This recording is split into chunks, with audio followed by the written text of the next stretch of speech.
हाय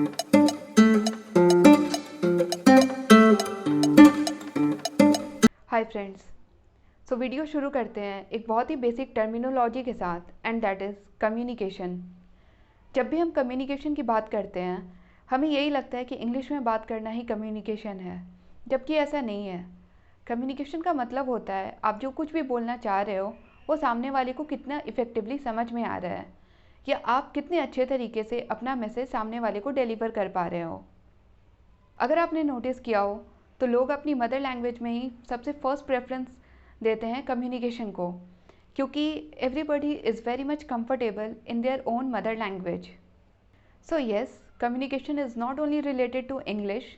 कोई भी ऐसी लैंग्वेज जो आपको और अगर आपके ऑडियंस को समझ में आती है and you are comfortable in it, तो आप उसमें कम्युनिकेट कर सकते हो। कम्युनिकेशन को सिर्फ और सिर्फ इंग्लिश से रिलेट करने की कोई ज़रूरत नहीं है। So whenever someone is referring to communication, he or she is not only referring to English language. Language can be any. It's just that you and your audience should be comfortable in it. अब बात करते हैं video का जो title है, that is English a necessity और अ status symbol.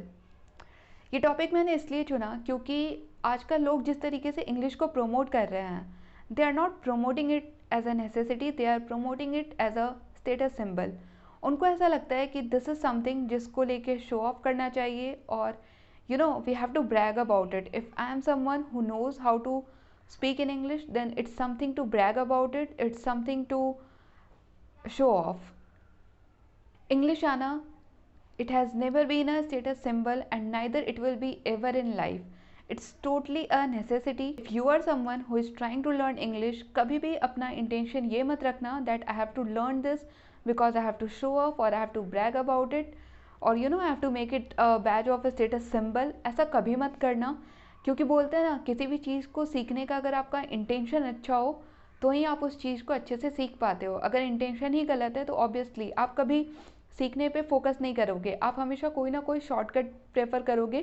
थोड़ा बहुत सीख के मैं कैसे शो ऑफ कर सकूँ, मैं कैसे इसके बारे में अपने दोस्तों के सामने इसको एक स्टेटस सिंबल बना सकूँ। So never ever do it. Now the point comes that is English really a necessity? हमें क्या वाकई इसकी ज़रूरत है? So yes, the answer is 100% definitely yes. कोई भी जॉब रिलेटेड एंट्रेंस एग्जामिनेशन देख लो, हर एंट्रेंस एग्जामिनेशन में इंग्लिश का पेपर रहता ही रहता है। It just to check that how much comfortable you are in English, how much command you have over that language. कोई सी भी जॉब हो, गवर्नमेंट, प्राइवेट सेक्टर, इंग्लिश वहाँ पे रहता ही है। Now if you are someone जो ऐसा सोचता है कि ठीक है मुझे तो जॉब करनी ही नहीं है, I have to go in business field, तो बिजनेस फील्ड में भी तो इंग्लिश की ज़रूरत है। एक बहुत बेसिक सा मैं आपको एग्जांपल देती हूँ। आप मुंबई में चले जाओ, आप दिल्ली में चले जाओ, जहाँ पे फॉरेनर्स बहुत आते हैं, वहाँ के ऑटो वाले, वहाँ के रिक्शे वाले, उनको भी काम चलाओ इंग्लिश आती है। वाई? क्योंकि उन्हें पता है कि इसकी ज़रूरत क्या है। जो भी फॉरेनर्स आते हैं उनसे वो हिंदी या किसी और लैंग्वेज में तो कम्युनिकेट करेंगे नहीं। The only language to communicate with them is English. मैं ये नहीं बोलती कि हाँ उनको बहुत फ्लुएंट आता है, उनमें से बहुत हैं जिन्होंने सीख भी लिया है just because they want to grow their business. किसी भी फील्ड ले लो, चाहे वो जॉब हो चाहे आपका बिजनेस हो, if you have to earn money, English is really a necessity. आप उसको अवॉइड नहीं कर सकते। If you are someone who is struggling to have a good English, तो इसके लिए भी मैंने एक वीडियो ऑलरेडी बना रखा है, आप उसको चेक कर सकते हो। I link that in the description box, आप उसको चेक कर सकते हो। Ending this video on a positive note, English को कभी भी स्टेटस सिंबल की तरह मत सीखना। ये एक नेसेसिटी है, इसलिए इसको सीखना। And there is nothing to brag about it, there is nothing to show of.